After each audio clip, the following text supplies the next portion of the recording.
Welcome back to the deep dive. Today we are strapping in for what is maybe one of the most structurally complex, hmm definitely chronologically detailed areas of prophetic study. It really is. We're talking about the final eschatological harvest. hmm The sources we've looked at, they analyze these end times events, and honestly, they map out a sequence that's so specific, it goes way beyond just, simple ideas of heaven and hell. That's absolutely right. Yeah. If you, the listener, have ever found yourself trying to figure out the timing, like when exactly does the resurrection happen? Right. When does judgment actually occur? And, why do some sources suggest some people are saved or resurrected sooner than others? Yeah, those timelines can get confusing. Well, this deep dive is really structured for you then. Our mission today is to take these overlapping narratives, and they're mostly anchored in Revelation 14, and clearly lay out three distinct stages of gathering, which our sources are calling the harvest. And alongside that, there are two major phases of final judgment. So we're really zeroing in on the structure, the timing, and importantly, who is actually involved in each event. Because the big picture often just gives us this one massive, dramatic finale. Right. Everything happens at once. Exactly. But our source material, it breaks this down into a really meticulously timed sequence. It's almost like a complex farming schedule, really. That's a good way to put it. We're trying to extract a really rigorous chronology of events from narratives that otherwise can just sort of run together and become quite confusing. And we absolutely have to ground this whole discussion in the starting point, Right. which is that core vision you find in Revelation chapter 14, Okay. specifically verses 14 through 20. This passage is just foundational because it introduces this dual nature of the final period. It features two fundamentally distinct actions. Two. Yeah, one is for the grain, think the saved, and one is for the grapes, which represents the wicked. Mm-hmm. Understanding these two initial actions is really key to letting us properly place the three more specialized phases that our sources say follow. Okay, let's unpack that then. That opening visual, this striking contrast that Revelation 14 presents. Starting with the first scene, the sort of positive gathering. Mm-hmm. The collection of the righteous, which the sources sometimes call the goxic or the grain. Mm-hmm. This is Revelation 14.1416. Yeah, and it's arguably one of the most, serene yet authoritative images in the final books of Scripture. You see this luminous white cloud, Right. and seated on it is a figure identified simply as the Son of Man, The Son of Man. and he's wearing a golden crown. Mm-hmm. That immediately signals kingship, right? Victory, the right to rule. And in his hand, he holds a sharp sickle, The sickle. which Right. signals that the time for separation, for collection, has arrived. Everything about this scene just screams final authority and imminent action. What's interesting, though, about this specific moment is the chain of command, you could say. The Son of Man is ready. He's got the crown, the sickle. But he doesn't seem to start the action himself. That's a really key observation. The signal comes from somewhere else, right? An angel. Exactly. We see an angel emerging from the temple, the heavenly sanctuary, and this angel shouts a command toward the Son of Man on the cloud. What's the command? It's swing your sickle and reap, for the time to reap has come, for the harvest of the earth is fully ripe. Fully right. Okay. And this concept of ripeness is just paramount here. The source material really emphasizes this. It signifies that the righteous people, the crop, they've reached this definitive moment of, let's say, spiritual maturity and completion. Oh. The term used in the original source, da ikios im iroda, it kind of implies that the work is finished, the waiting period is finally over. Yeah, the Son of Man's response. Immediate and decisive. He swings the sickle, the action is completed, and the grain is gathered. This is that positive collection, the ascension, maybe what some people call the rapture of the saved. Okay. And that concludes the first harvest action. But like you said, Revelation 14 is like a diptych, isn't it? It really flips the image, yeah. It immediately flips it and transitions to a scene of really intense, targeted judgment. Right. The mood totally shifts in verses 17 through 20. Now we're dealing with the second half of this duality, and this is, undeniably a harvest of judgment. Destruction, even. Absolutely. We see a second angel emerge from the heavenly temple. Another one. Another one, yeah. And this angel is also armed with a sharp sickle. Okay, so another sickle, but then there's a third angel. Yes. Just to, heighten the drama, a third angel enters the picture. This one is distinguished because he comes from the altar, and he's specifically linked to having power over fire. Power over fire. That sounds ominous. It is. And it's this angel, the one with power over fire, who issues the second command. he directs the second sickle-wielding angel. Swing your sharp sickle and gather the clusters from the vine of the earth, for its grapes are ripe. So the grapes are ripe now, too. The visual symmetry is, well, it's haunting, isn't it? The crop was ripe for gathering. Now the grapes are ripe for treading. But the outcome? Completely different. Radically different, as you said.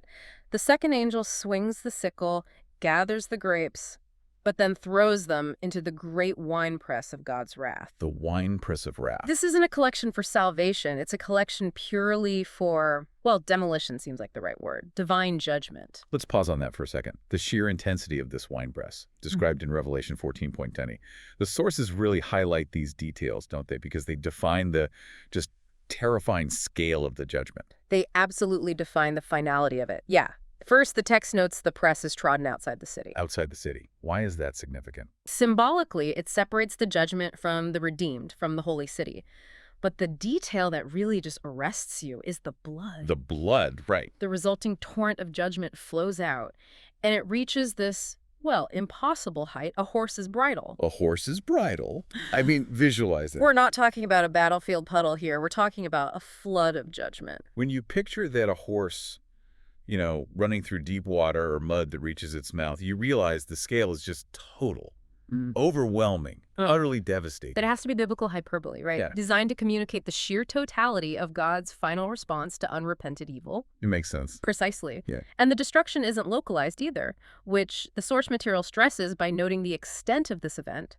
It spreads across 1,600 stadia. 1,600 stadia. How far is that? Well, calculations often put it around 184 miles, give or take. It's massive. Oh. And while, some might interpret it literally, most theological sources tend to view it as symbolic, symbolizing the complete geographical scope of the final conflict. So it underscores that this final judgment is universal, comprehensive across the whole earth. Exactly. So Revelation 14 gives us this blueprint.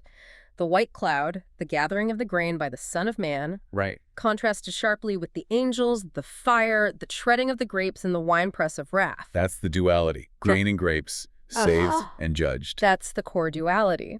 But our source material immediately tells us, okay, hold on. We need to look deeper into that grain harvest. Why? Because it's not just a single event. There's actually an even earlier, more specialized collection hidden within that sequence. Oh, okay, so the grain isn't monolithic. Not according to these interpretations. And that's the crucial move our sources make. They take the broad category of the grain, the saved, and they subdivide it into two different collection phases. 2 phases for the saved. Yes, and critically, separated by 1,000 years. And they place the grape judgment, the wrath part, right in the middle of this overall sequence. Okay, I see. That allows us to transition from this general biblical vision to the highly structured 3-phase interpretation that starts to answer those tricky timing questions. Exactly. Now we can get into the really specific chronology. Right. Let's move into that hyper-specific chronology that our source material derives. So while Revelation 14 just talked generally about the grain harvest, the source distinguishes the very first gathering of the saved as the first fruits harvest. Yes, the first fruits. And this is a foundational distinction because it immediately dictates the timing and, maybe most importantly, the participants of what's called the first resurrection. Okay, so timing and participants, what's the trigger? The source explicitly pinpoints the triggering event. Okay. It is the sounding of the 7th The trumpet, 7th trumpet. which they identify with the last trumpet mentioned in 1 Corinthians 15:51. This trumpet blast doesn't just signal a change, it actually initiates the first resurrection. And here's where that strict criterion comes in, right?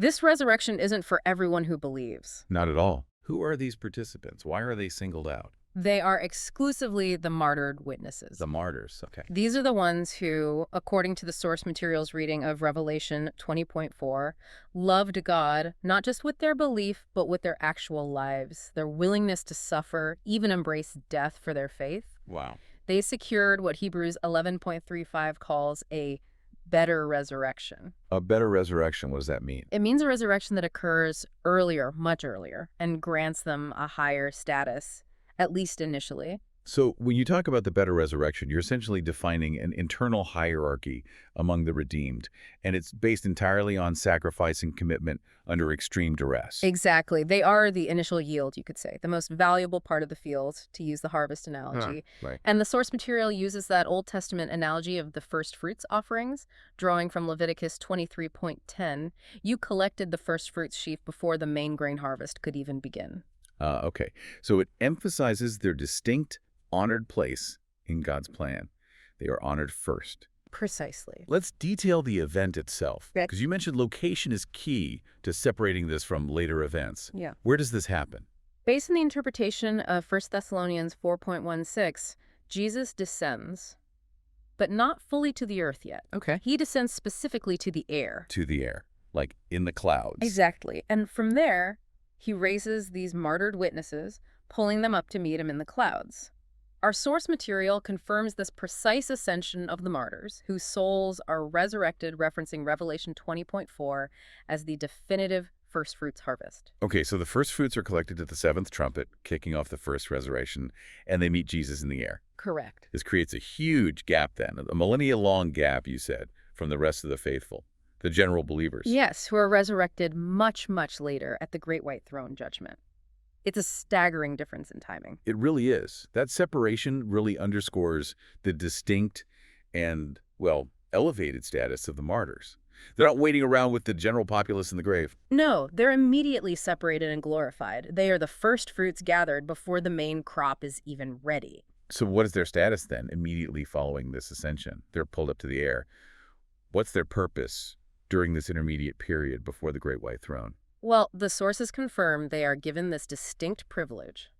They get to rule with Christ for 1,000 years. Rule with Christ. Yes, an explicit reference again to Revelation 20:4.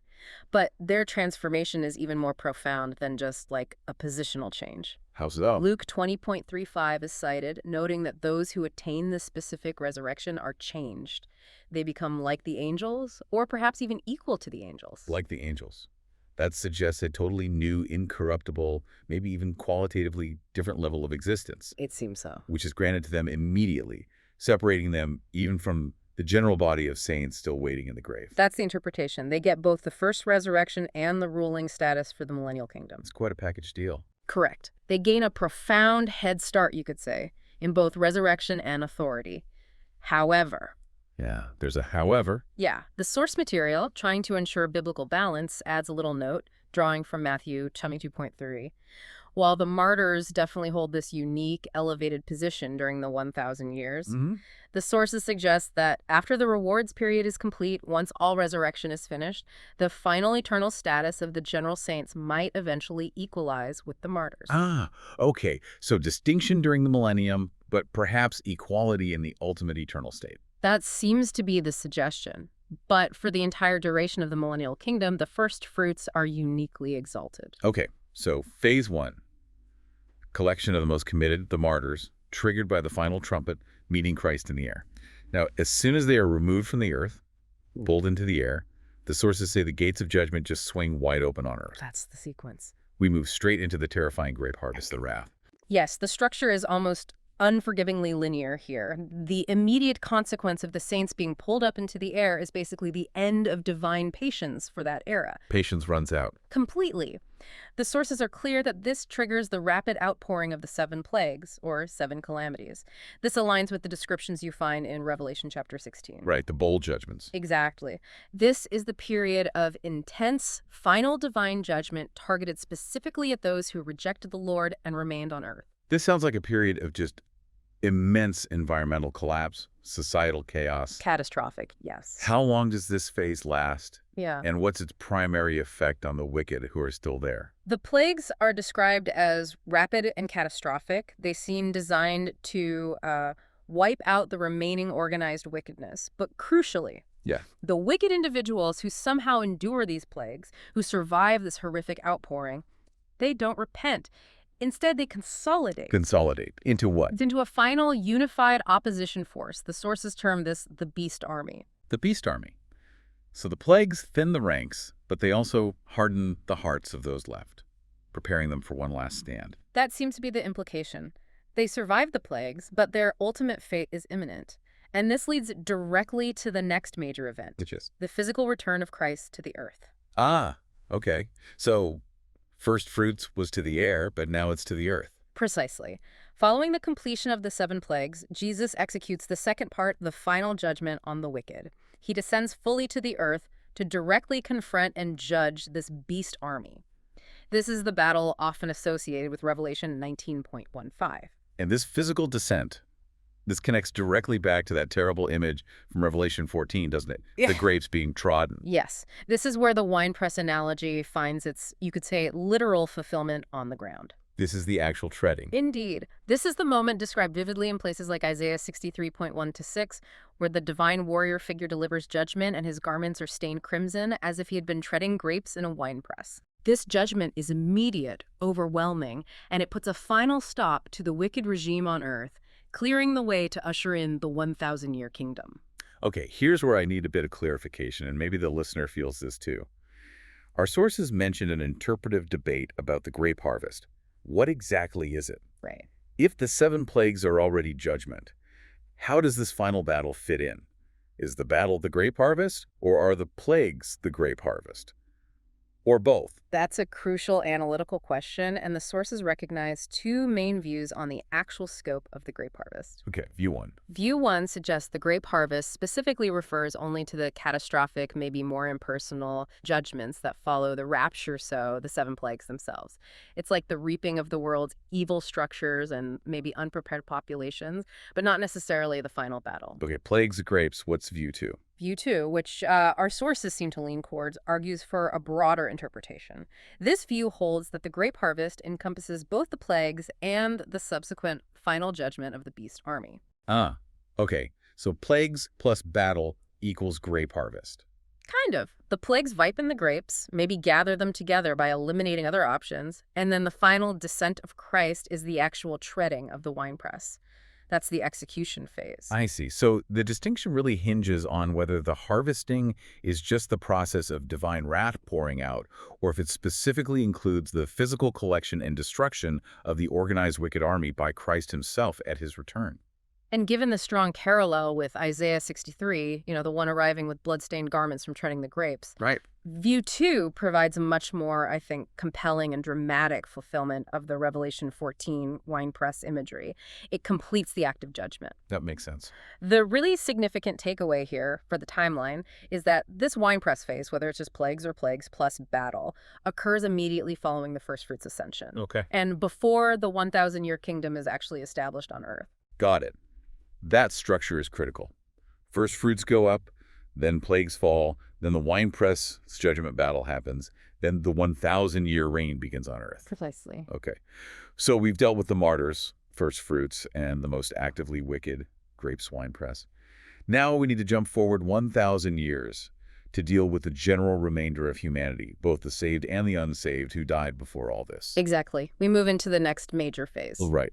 So after the 1,000-year kingdom concludes, and this is depicted as a period of, unparalleled peace and righteous rule under Christ, and the martyrs' history reaches its third major turning point. Okay. The sources refer to this as the collection of the main crop, the grain. The grain. Okay, back to the grain. But this is the main harvest now, not the first fruits. Correct, the main harvest. And again, definition is key. Who exactly constitutes this grain? The grain represents the general believers. These are the faithful who upheld their belief, lived righteously according to their knowledge, died in the Lord, but who did not undergo martyrdom and thus didn't qualify as first fruits. So the vast majority of believers throughout history, presumably. That seems to be the implication. They are referred to as those who attain the resurrection of life, but they weren't among that initially exalted group of martyrs. And their timing for resurrection is radically separated from the martyrs. Their resurrection only happens after the 1,000-year kingdom has run its course. Right, and after Satan has been briefly released and then finally defeated at the end of that millennium. That 1,000-year delay really does highlight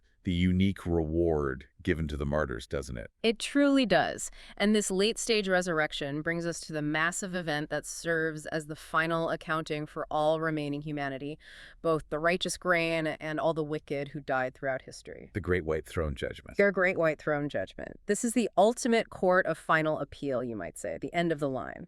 The description of this setting in Revelation 20, verse 11, it's just unparalleled in its sheer authority. It really sets the stage for the end of physical reality as we know it. It really is the ultimate manifestation of divine sovereignty.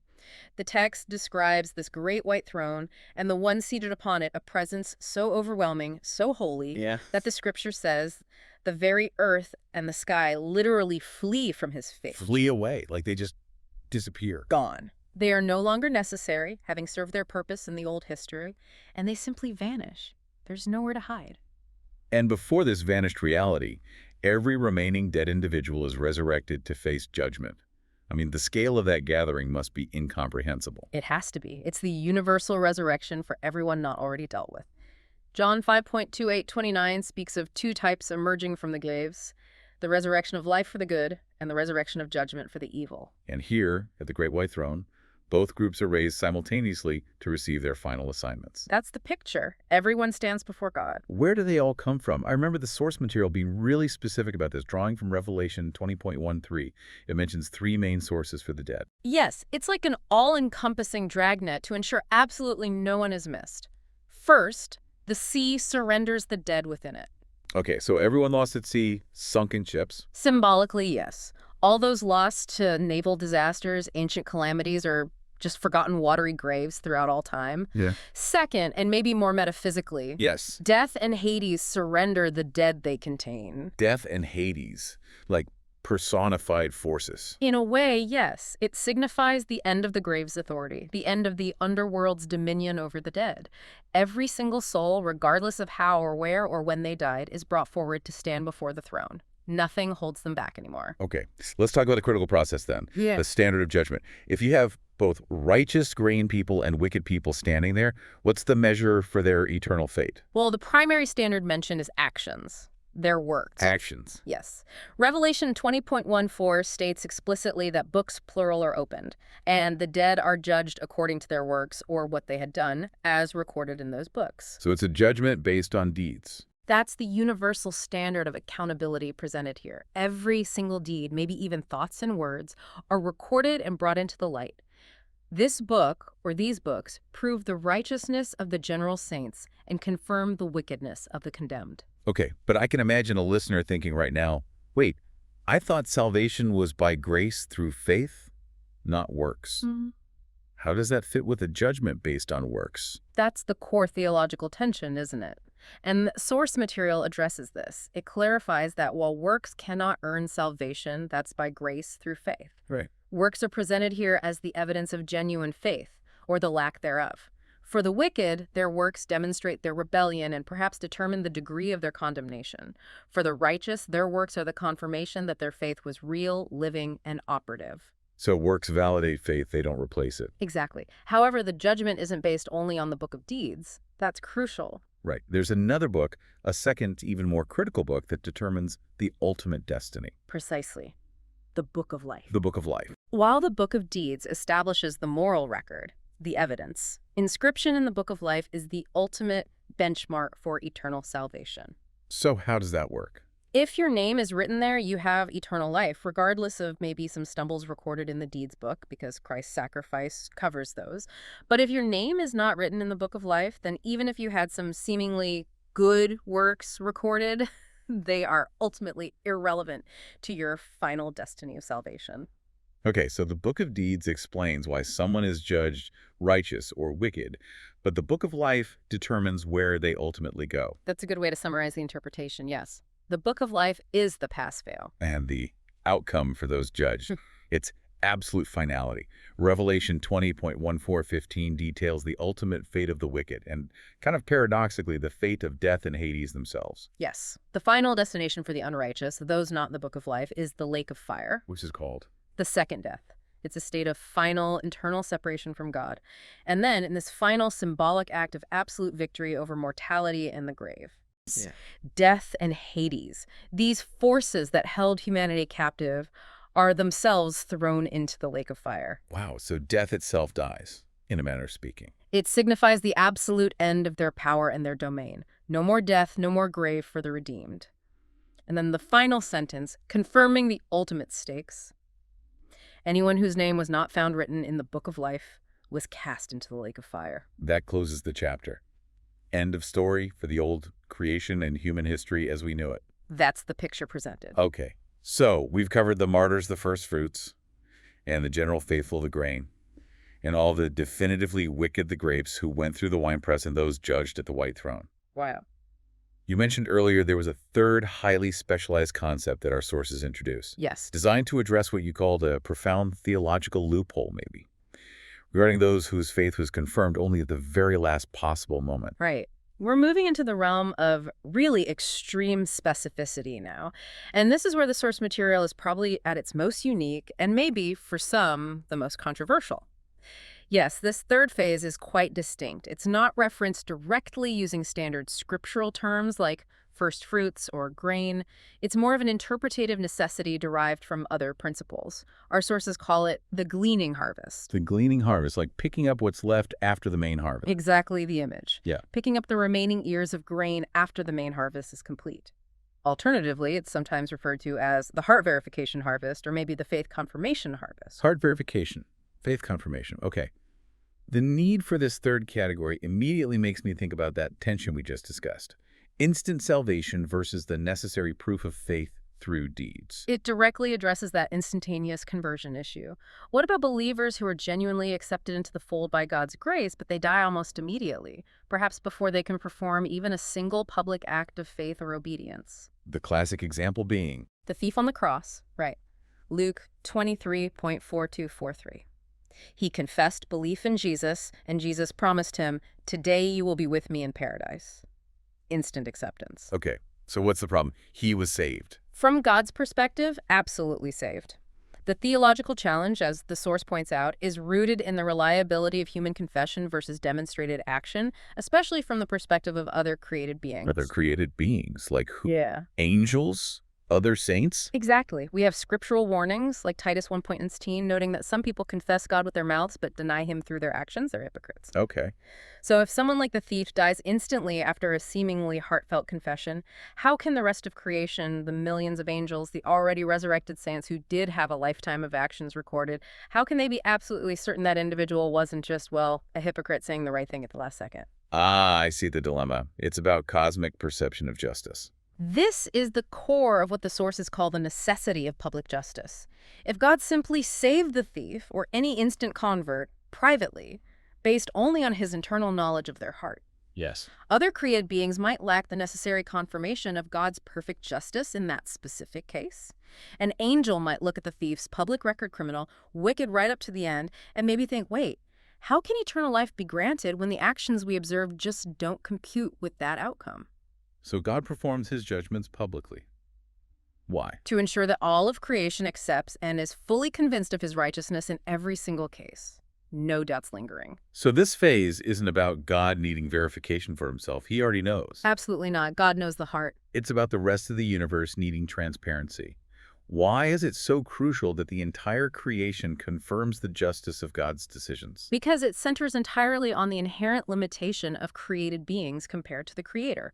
Only God truly knows the heart, as 2 Chronicles 6.380 says. We can't see intentions perfectly. Right. So, if judgment were purely internal and preemptive, based solely on God's foreknowledge, created beings could potentially remain in doubt about the perfect justice of certain decisions. God, therefore, must publicly reveal the hidden deeds and intentions of all, as 1 Corinthians 4.5 suggests. Everything brought into the light. Every single act, every hidden intention must eventually be placed on display so the entire universe, angels, demons, the redeemed human family, can confirm that the judgment rendered is absolutely just based on demonstrable evidence, not just a hidden divine decree. This really moves beyond simple heavenly accounting, doesn't it? It gets into a profound philosophical area. How do you reconcile God's perfect knowledge with the mechanism of free will playing out in a created realm? It absolutely does. The source emphasizes that God already knows everything, like 1 John 3.20 says. His foreknowledge is complete and perfect. He could, theoretically, justly condemn people before they ever drew breath, maybe like Jeremiah 1.5 implies, or immediately after their creation based on what he knows they will do. Yet, he chooses not to do that. He allows history to play out fully. He allows time for actions to be recorded, for consequences to manifest. If he already knows the outcome, why allow the whole process of free will to fully complete itself through public actions? That's the mystery of reconciling sovereignty and free will. The interpretation offered is that if he preemptively judged or condemned based solely on foreknowledge, the free will of the created beings within the structure of this current creation could not be seen to be fully completed or proven. Okay. The process itself is part of the proof. It seems so. The entire creation must have the opportunity to witness and confirm that the faith of these individuals, especially the ones with limited time, was genuine and not merely, say, a deathbed reflex or a temporary change of heart that would have faded. James 2.18 is kind of the watchword here. Faith without works is dead. So the creation needs to see the works, or at least the ratified intent demonstrated in some way, to confirm the initial confession. Exactly, to publicly ratify it.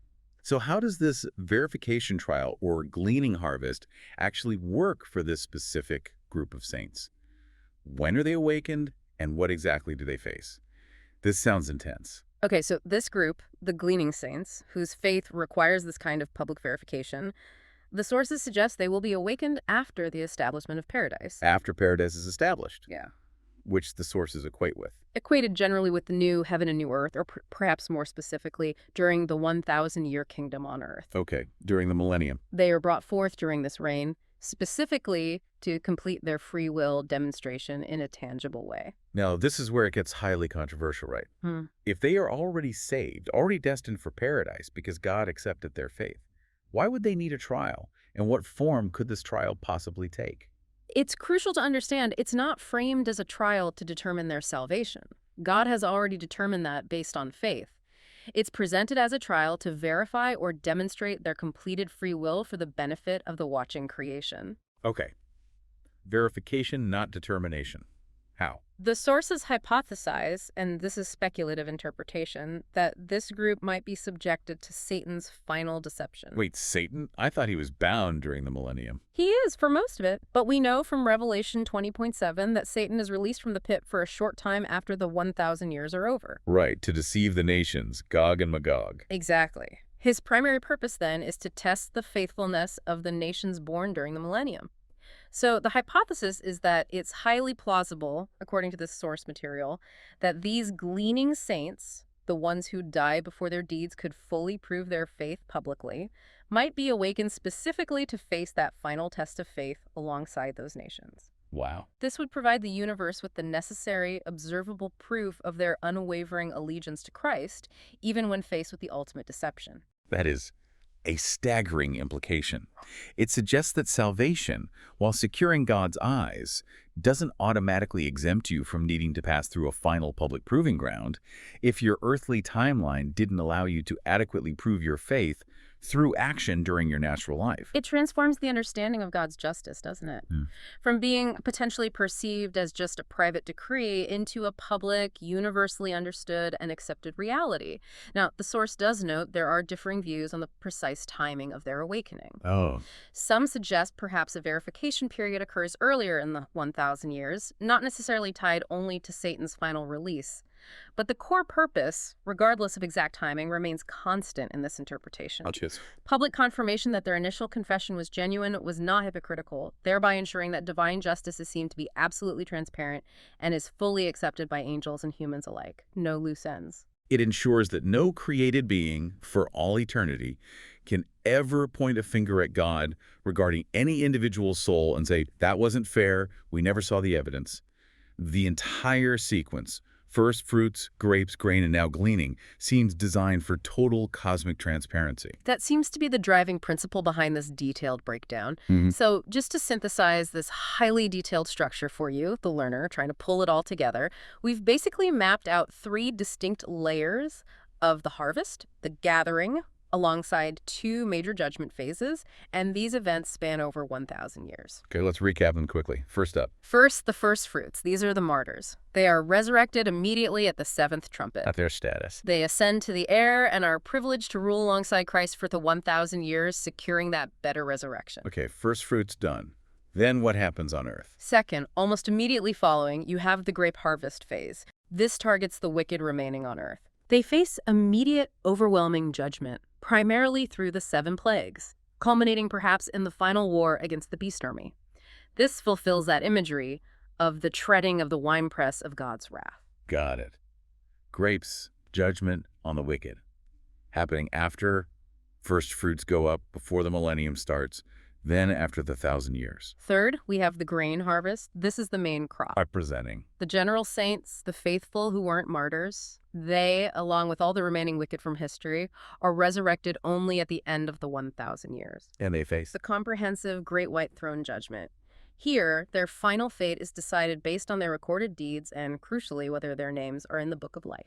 Okay, grain and remaining wicked judged at the end. And that final specific group. And finally, yes, that specialized group our sources call the gleaning. These are believers whose faith, accepted by God, still required public verification for creation's sake. And they are dealt with when? They are awakened sometime during the 1,000-year reign, potentially facing a final period of testing, possibly Satan's last deception, to complete the public record of their free will and confirm their faithfulness for the entire viewing universe. Yeah, okay. When you lay it all out like that, Mm-hmm. what really stands out here, maybe even more than the sheer chronological complexity, is the foundational principle that seems to be driving this entire endgame. Which is? That God performs these judgments publicly. It's based on demonstrated actions and intentions, recorded and revealed.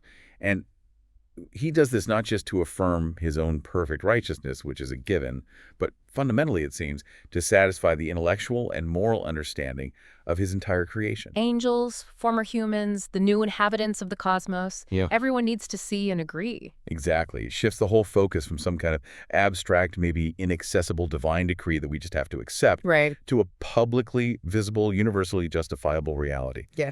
It demonstrates that salvation is both totally gracious and demonstrably righteous in its application to every single individual. Well said.